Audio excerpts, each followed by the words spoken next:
Ya, 91,4 FM baik ya, dan sudah hadir ada narasumber kita, ada bersama Agus Helmi sebagai Komisioner KPU Kapuas dan juga Mbak Sindra.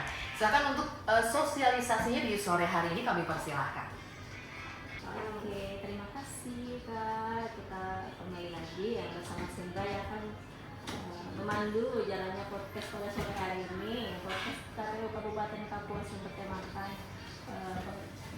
pemilu sebagai sarana integrasi bangsa. Langsung saja sebagai narasumber ada Bapak Agus Helmi selaku Komisioner khususnya Divisi Teknis KPU Kabupaten Kapuas periode 2018-2023. Gini ya Pak Agus ya, pemilu itu kan sebagai jalan damai perebutan kekuasaan dalam negara demokrasi. Pemilu juga sebagai fungsi perekat perbedaan pilihan politik di tengah masyarakat yang multikultural. Pemilu bisa jadi pemersatu karena tanpa pemilu Indonesia bisa tercerai oleh perbedaan pandangan politik, kepentingan dan lainnya. Tapi juga dengan pemilu perbedaan pandangan politik bisa menyatu dalam bingkai negara Republik Indonesia. Bertepatan dengan sore ini itu kan kita mau mengusung tema podcast itu pemilu sebagai sarana integrasi bangsa. Menurut Bapak itu kan sebagai mantan penyelenggara pemilu nih, Komisioner KPU Kabupaten Kapuas, apa arti dari pemilu sebagai sarana integrasi bangsa? Terima kasih Mbak Sindra. Menurut saya pemilu sebagai sarana integrasi bangsa itu pastinya memang menjadi tujuan dan titik awal dalam kepemiluan kan diadakannya pemilu juga untuk menyatukan, bukan sebagai sarana perpecahan atau sarana permusuhan. Perbedaan itu pasti karena masing-masing juga partai, caleg dan lainnya sebagai kompetitor ini tentunya pasti ada yang menang dan kalah. Menurut saya pemilu itu seyogyanya dimaknai sebagai arena kontestasi, kompetisi, kejuaraan atau perlombaan, bukan sebagai ajang pertempuran anak bangsa yang berebut kekuasaan. Dalam kontestasi tidak ada lawan, tapi yang ada hanya kawan bertanding. Ending dari kontestasi itu ialah adanya pengakuan kepada siapa yang terpilih, dialah yang terbaik dan pada akhirnya hasil pemilu dapat diterima oleh semua pihak. Nah, untuk mencapai tujuan yang seperti ditanyakan Mbak Sindra tadi, pemilu sebagai sarana integrasi bangsa, tentunya untuk mencapai itu kita harus melihat beberapa faktor terwujudnya pemilu sebagai sarana integrasi bangsa, yaitu menurut saya pertama bahwa penyelenggaraan pemilu itu ya harus berjalan sesuai dengan ketentuan peraturan perundang-undangan. Karena jika penyelenggaraan pemilu sudah sesuai dengan ketentuan, maka kepercayaan publik atas hasil pemilu tentunya juga akan kuat dan sulit terbantahkan. Berbeda jika penyelenggaraannya sudah tidak sesuai ketentuan, maka hasilnya akan mudah dilakukan publik. Maka penyelenggara pemilu dalam hal ini KPU, Bawaslu dan DKPP harus bekerja di atas rel aturan yang jelas. Pemilu berkualitas adalah predictable procedure but uncredible result. Maka peraturannya harus jelas, bertafsir tunggal dan punya kepastian hukum. Kedua, menurut saya faktor yang untuk mewujudkan pemilu sebagai sarana integrasi bangsa adalah peserta pemilu yang mematuhi peraturan. Proses kontestasi diikuti sesuai dengan regulasi. Tidak mencari celah hukum untuk membenarkan tindakannya, tidak mengeksploitasi politik identitas, tidak melakukan tindakan yang dilarang dan sportif dalam berkompetisi. Ketiga, warga yang memiliki hak pilih menjadi pemilih berdaulat, menjadi pemilih cerdas dan memilih dengan pertimbangan rasional bukan emosional, apalagi politik transaksional. Kesimpulannya sih kalau menurut saya yang dijual dalam pemilu ini tentunya dalam hal ketika berkampanye, bersosialisasi itu adu gagasan, bukan adu permusuhan. Nah, menurut Bapak itu kan Pak sebagai penyelenggara pemilu sebelumnya kan sudah mengalami misalnya kan pemilihan serentak di tahun 2019 untuk konteks di Kapuas itu tuh ada tidak itu polarisasi yang misalnya kan konflik pasca atau sebelum atau pasca pemilihan itu ya? Ya, kalau berdasarkan pengalaman saya, kita tentunya tidak mungkin bisa memungkiri adanya semacam ya masalah-masalah dalam proses berkampanye sampai dengan pelaksanaan hari hanya dan pasca hari hanya juga tentunya pasti akan ada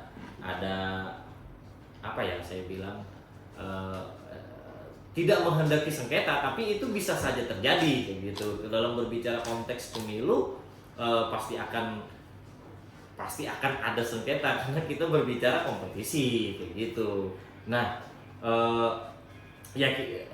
kita sebagai penyelenggara, sebagai rumahnya dalam kontestasi ini ya meminimalisir supaya tidak terjadi masalah-masalah tersebut. Contoh dengan cara bersosialisasi yang memang menghimbau kepada masyarakat untuk tidak memberikan berita hoak dan tidak menyebarkan politik identitas dan hal-hal yang lainnya. Mungkin seperti itu Mbak Sindra. Kan ini pas penyelenggaraan pemilu tahun 2024 nanti kan bertepatan dengan Hari Valentine, Hari Kasih Sayang. Berarti tema pemilu sebagai sarana integrasi bangsa itu kan berarti apa istilahnya gitu kan momentum untuk menambah spirit bahwa pelaksanaan pemilu itu tuh kan penuh cinta kasih, damai gitu. Relate apa tidak itu menurut Pak Agus? Iya harusnya relate. Karena apa? Ya pertama pesta demokrasi dimaknai dengan bukan ajang permusuhan, tapi sebagai ajang sukacita dalam hal kita menentukan pemimpin. Ya harusnya dengan kasih sayang dong, dimulai dengan kasih sayang dong untuk memilih pemimpin. Sama halnya dengan kita memilih pasangan kan, analoginya seperti itu. Saya rasa kenapa juga KPU RI memutuskan di tanggal 14, ditetapkan tanggal 14, ya filosofinya di situ. Nanti ketika di hari H, bahkan sebelum dari hari ya kita tebar kasih sayang dulu lah. Bagaimana perjalanan pemilu sampai ke hari hanya itu ya harus diliputi dengan kasih sayang dong, tidak dengan permusuhan seperti itu Mbak. Kalau untuk pendewasaan misalnya perilaku atau perilaku politik dari masyarakat dan peserta pemilu di Kabupaten Kapuas, kemungkinan tuh sudah ada misalnya sudah ada Pak, sudah lebih dewasa untuk dan siap melaksanakan pemilu serentak di tahun 2024. Menurut saya berdasarkan pengalaman saya dari 2018 sampai 2023 sebagai penyelenggara, sebagai anggota KPU, saya sangat meyakini masyarakat bahkan terutama peserta pemilu partai politik di Kabupaten Kapuas ini sudah dewasa. Karena apa?